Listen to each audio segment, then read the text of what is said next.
Hello, fellow preppers. 'Tis I, the Rumpled One. It's Monday, November 30th, or day 13 of the Oregon lockdown imposed by our governor, Kate Brown. You know, this whole lockdown with this coronavirus has really upset a lot of things. You know, some people are they're almost ready to slit their wrist. They're coming to their wits' end, because everything just keeps changing. It's in this constant state of flux. We're going into lockdown. Now Thursday we're supposed to have some restrictions depending on the counties. I mean, our elected leaders are doing everything they can to make sure we stay in a state of imbalance. It doesn't seem like they know what's going on. You know, it's okay to take a step and then realize that's not a good step, come back and take a, step in a different direction. But they're constantly doing it. And it does not inspire faith or confidence in these people. And to make matters worse, everywhere you turn, you're getting different numbers. You're hearing different things. And I'm not talking about the conspiracy theories. No.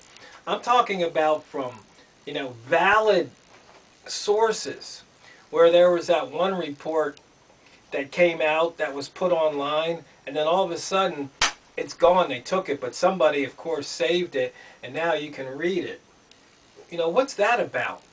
Don't they want us to know the truth, the whole truth, and nothing but the truth?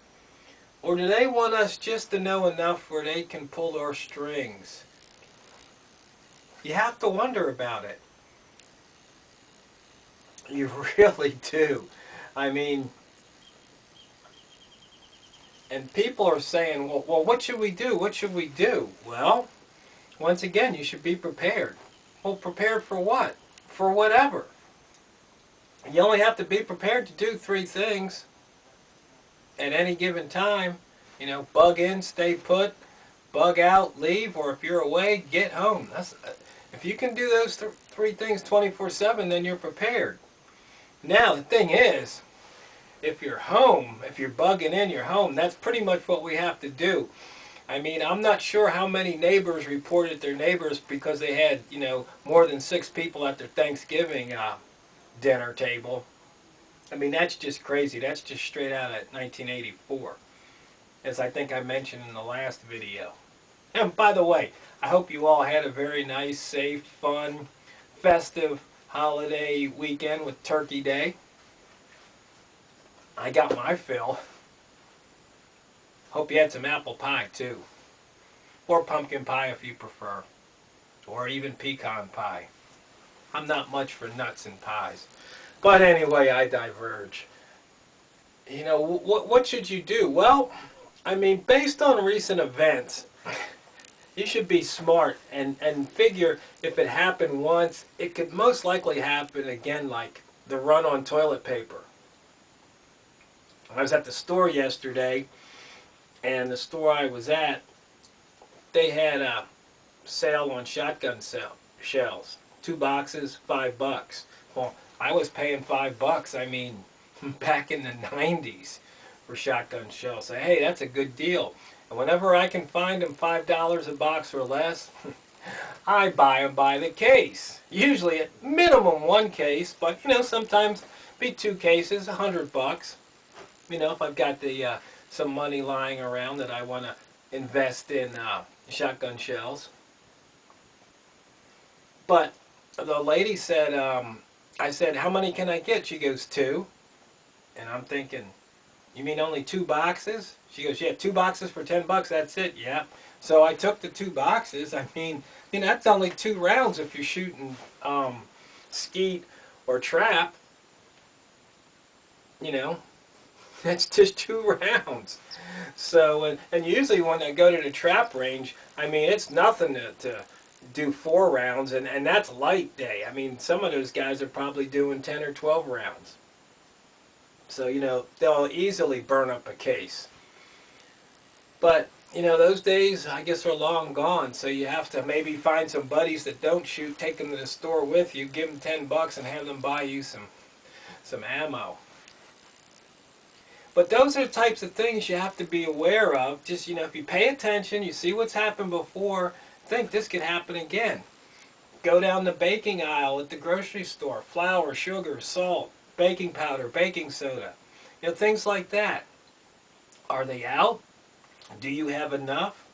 And by the way, some of that stuff doesn't have a long shelf life. So if you try and use some old baking powder or baking soda, you might have to double up because it just might not work as well. Trust me on that one.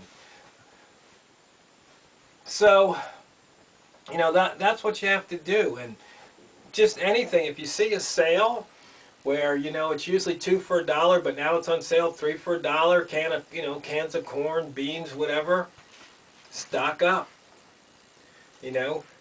Make sure your freezer's filled with stuff that you're going to eat, of course. And your rigs, your vehicles, almost every time you come home, stop at the gas station and top off the tank. You just never know. It's just a good idea. Make sure the things that you have are in good repair, good state of repair. Your vehicles, your tools. We've got the Black Friday sale, Cyber Monday sales going on. If there's something that you needed, that you didn't have, and it's at a good price, now's the time to get it. I messed up. On the Black Friday, Ace sent me a coupon in the email and I didn't see it. 50% off one item, $30 or less.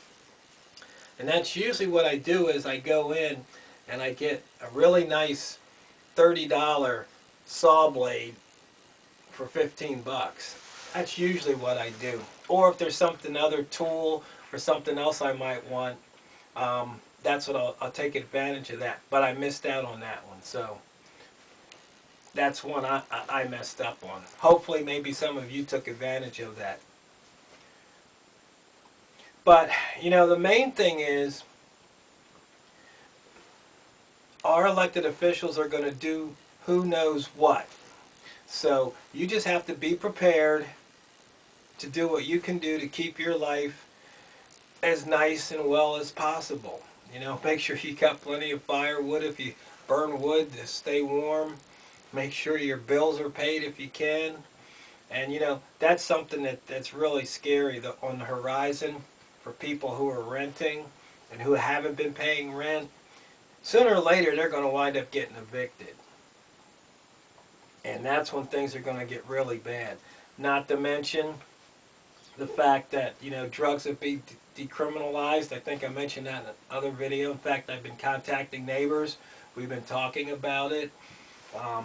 So we're gonna have our heads on swivel. We're gonna be keeping an eye out, make sure people that don't belong up here aren't up here. And I've got neighbors with excavators. And so, by the way, that's something else you might want to buy is a 50-pound bag of lime, or a couple of them. Hopefully you won't have to use those, but you just never know. The thing is, I really don't see that total civil unrest happening in the near future. But you have to be prepared. You have to be prepared to defend you and yours and your property, your family. You can't let your guard down. You got to keep your guard up.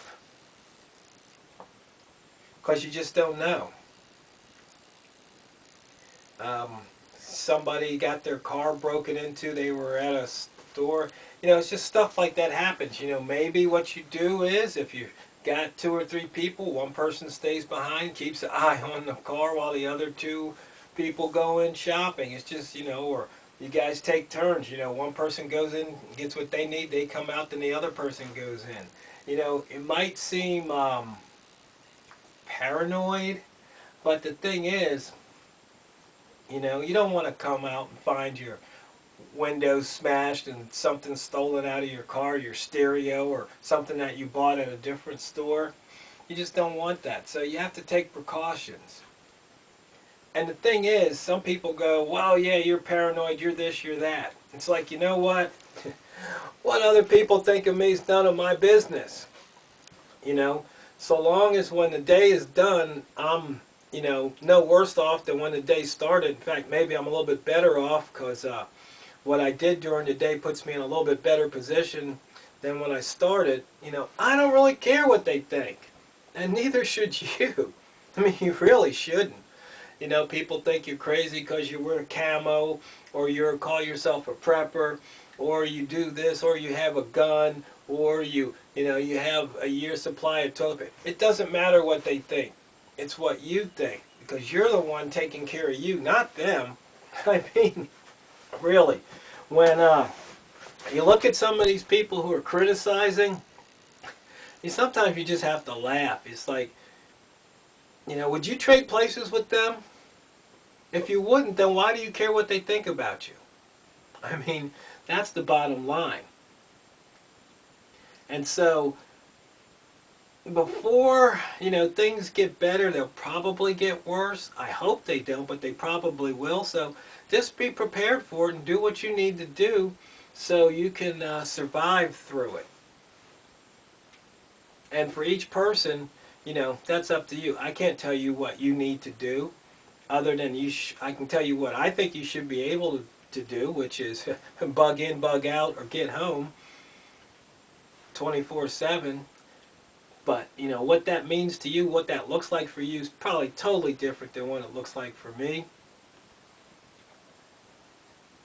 So you just have to kind of figure that out, that part of it out, the little fine details on your own. I mean, I can give you a template. In fact, on the Southwestern Oregon Preppers website, not website, but on the Facebook page in the file section, there's a template to download if you've never made a plan for survival, preparedness plan. Because all the books and all the people say, you got to make a plan. But if you don't know how to make a plan or where to start, I got the template for you, and it's free. You don't have to buy it.